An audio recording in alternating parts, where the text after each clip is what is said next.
নমস্কার, আমি মিনতিস লাইফস্টাইলে আবার একটি নতুন ব্লগে সবাইকে স্বাগত জানাই। আই হোপ আজকের ব্লগটি তোমাদের খুব ভালো লাগবে। তো ফুল ভিডিওটি দেখার অনুরোধ রইল। প্রত্যেক দিনের মতো বাসি কাজ কমপ্লিট, তারপর কিছু কাপড়ও ধুয়ে দিয়েছিলাম আর এই কাপড়গুলি এখন বেলকনিতে ছড়িয়ে দিব। আর আজকে জানো তো একদম একটা মেঘলা আকাশ, সকাল সকাল লাগছিল, তো বাতাসও খুব বইছিল। তো আমি তো এখন এই গরমকালে কিন্তু আর ছাদে যাচ্ছি না, বেলকনিতে কাপড়গুলি শুকিয়ে যায়, এতটা রৌদ্র থাকে আর এখন তো ভালো একটা হালকা বাতাসও আছে, তার জন্য কাপড়গুলি আমি বেলকনিতে ছড়িয়ে দিয়েছি।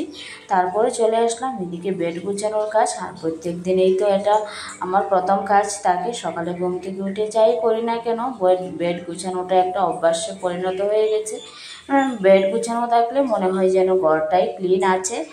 তো এদিকে তো সব কিছু ভালোভাবে ডাস্টিং করে নিচ্ছি। প্রত্যেক দিনই এই কাজগুলি করতে হয়, কারণ এখন হাওয়াও দিচ্ছে, সব সময় এটা করতে হয়। গরমকালে যেমন শীতকালেও তেমন।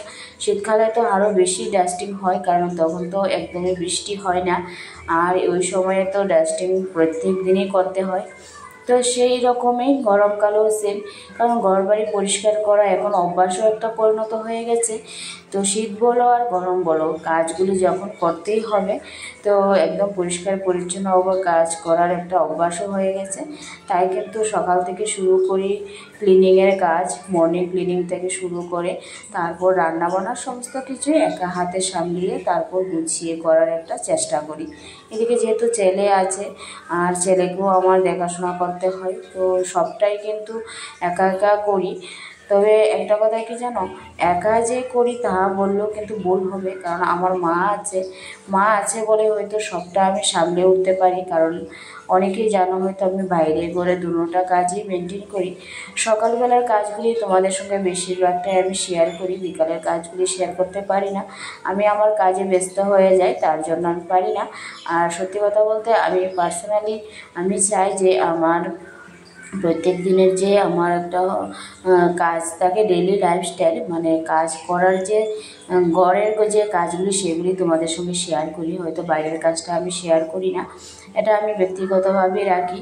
কারণ হয়তো দেখা যায় যে আমি যখন বাইরে কাজ করি আমার সঙ্গে আমার অন্য লোক থাকে, তো তাদের সামনে আমার ভিডিও করা বা ওদের সম্পর্কে হয়তো সবাই ভালোবাসবে না।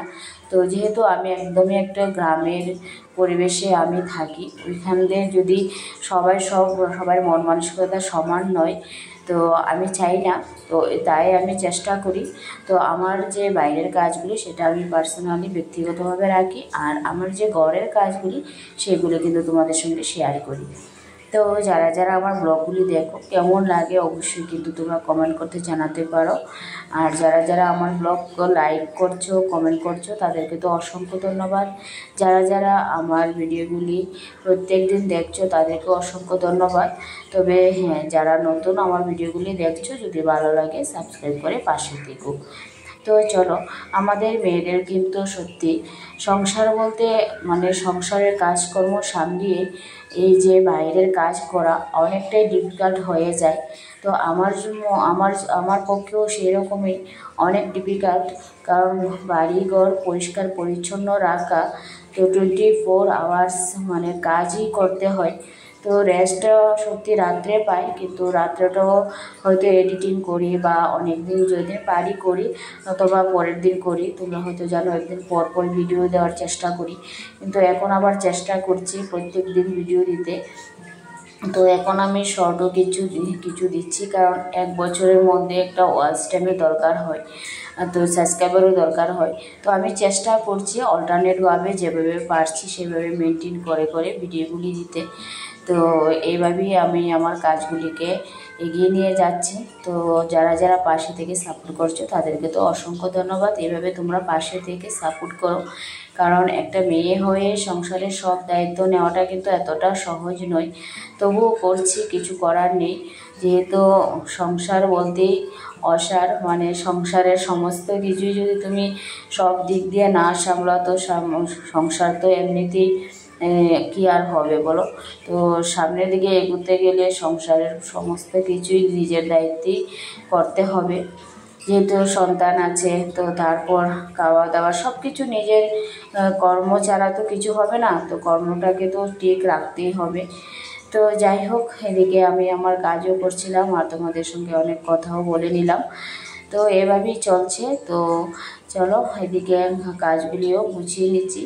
আর আমার উপরের যে অংশটা খুবই খারাপ, তো এখান থেকে প্রত্যেক দিনই ধুলো পড়ে। তো এই মানে ফ্রিজের উপরের দিকটাও সবসময় আমার ক্লিন রাখতে হয়, এই আর কি। তো তারপর সমস্ত কিছু আমার হয়ে গেছে, তারপর চলে আসলাম দেখে রুমটাকেও ক্লিন করে নিচ্ছি। তারপর কিছু ব্যালকনিতে গাছ আছে, সেগুলোকে একটু যত্ন করব। তো সকালে কিন্তু একটা মেঘলা আকাশ ছিল, অনেকটা ঠান্ডা বাতাসও ছিল, ভাবছিলাম যে অনেক বৃষ্টি হবে, কিন্তু না, দুপুর দেখলাম যে দুপুর হতেই অনেকটা রৌদ্র এসে গেছে। আর আমার এই বেলকনির গাছগুলি যেহেতু এখন কিন্তু প্রত্যেক দিনই বৃষ্টি একটু একটু হচ্ছে আমাদের এখানে। তো এদিকে যেহেতু মাটির টবগুলি, তো জলটা পড়ে, প্রায় সময় এখানে জল পড়ে, তো বৃষ্টির জলটা পড়ে টবগুলির মানে অবস্থা খারাপ হয়ে যায় মাটিতেও, তো একদম নোংরা হয়ে যায়। তো এগুলিও ক্লিন করে তারপর বেলকনিটাও ক্লিন করে স্নান করে চলে আসলাম। আর এটা আমার প্রত্যেক দিনই রুটিন। শীত গরম 12 মাসে কিন্তু একটু স্কিন কেয়ার করতে হয়, না অথবা যে রৌদ্র যে আমাদের স্কিনগুলিকে একদমই খারাপ অবস্থা হয়ে যায়। তাই আমি চেষ্টা করি প্রত্যেক সময়, যেমন আমি পেজ বলো বা আমার বডি কেয়ার সমস্তটাই আমি করি। তো এই আর কি। তারপর খাওয়া দাওয়া হয়ে গিয়েছিল বিকেলবেলা, তো সব কিছু গুছিয়ে নিয়েছি আবার।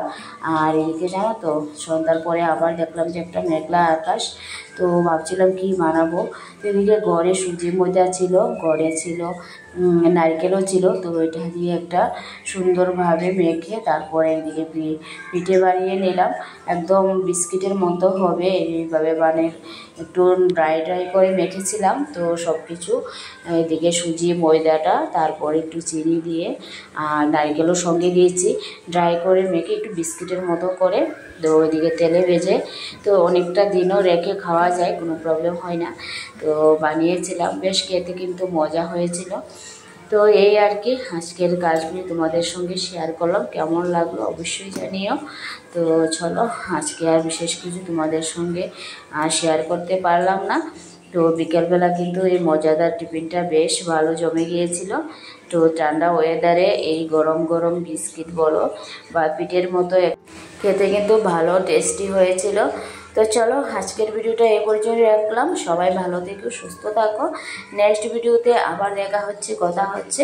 তো এই পর্যন্ত টাটা, বাই বাই।